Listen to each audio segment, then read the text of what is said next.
What's really horrible is that almost all of that trade in the 1850s was taking place under the Stars and Stripes, the American flag.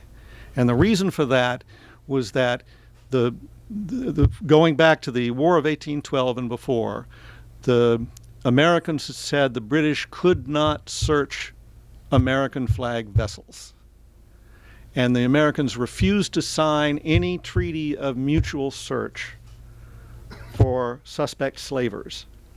So what happened was the slavers would go out and they would pick up their cargoes, and if they saw a British vessel approaching, they would run up the Stars and Stripes and refuse to be searched. And there was even, because the Americans theoretically were on the same side as the British in this issue, there was an American squadron as well off the coast of Africa. But it spent most of its time not capturing slavers, but interfering with the British efforts to capture them. You also have to remember, and this is something people forget, the federal government was controlled by the South until the 1850s.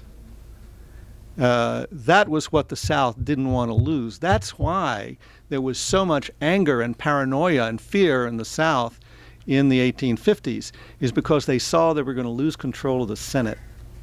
So one of the things that they wanted to do was take over Cuba, because Cuba would have given them 2 more states, 4 more senators to back the slaveholding cause. All of that is almost lost in American history. People don't know this stuff. It's not a secret. It's just people don't know it.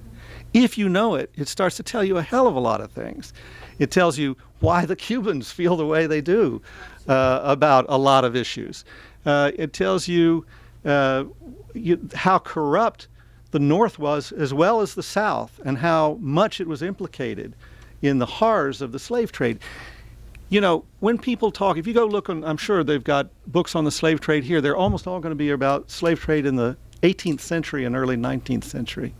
But the slave trade in the middle of the 19th century was every bit as horrible as the slave trade had been at any point.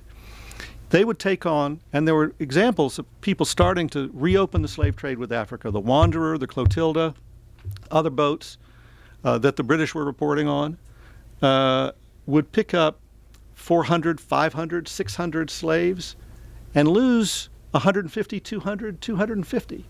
Just throw them overboard when they got sick or died. And a lot of them did, because they were crammed in, as one American naval officer who was involved in the short-lived effort to stop the slave trade to Cuba said when he visited one of the ships after it's been stopped, he said there wasn't enough space to die in below decks.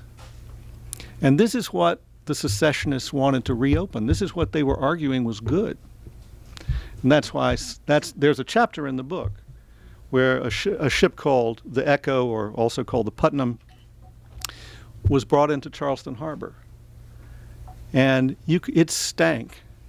One of the characteristics of slave trade ships was that they were putrid. And people could smell it. They took but they didn't see the people unless they went out to what was the still unfinished Fort Sumter in 1858, where they took the slaves off that ship and they put them in Fort Sumter. And you read the Charleston Mercury, which was a big pro-slavery, pro-secession organ, and the Mercury says they were happy, well-fed, dancing. You read the dispatches of the man who took care of them, the sheriff who took care of them, who was a pro-secession, pro-slave trade guy, and he describes the people so weak that they couldn't get over a lintel this high to get into the fort.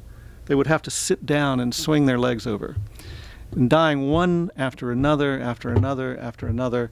And even when they were put on the biggest American warship of that time, the Niagara, and taken back to Africa, in fact to Liberia, a place they'd never been before, they continued to die at the rate of several a day.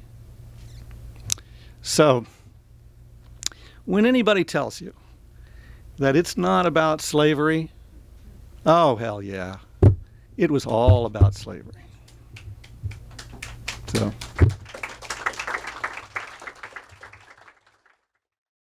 Hi guys, thanks for watching this Politics in Prose Events Essential.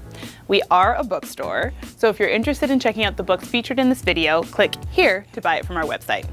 If you want to watch more highlights from our other spectacular events, click here. To watch the full version of this author's talk, click here. Or to stay up to date on all of our events, follow our social media accounts by clicking these guys down here. And don't forget to check out our whole channel and subscribe to our other videos. Do that by clicking on the Politics in Prose logo up here in this corner. Right here. Click. Thank you. So nice. So nice. You guys are the greatest. So great.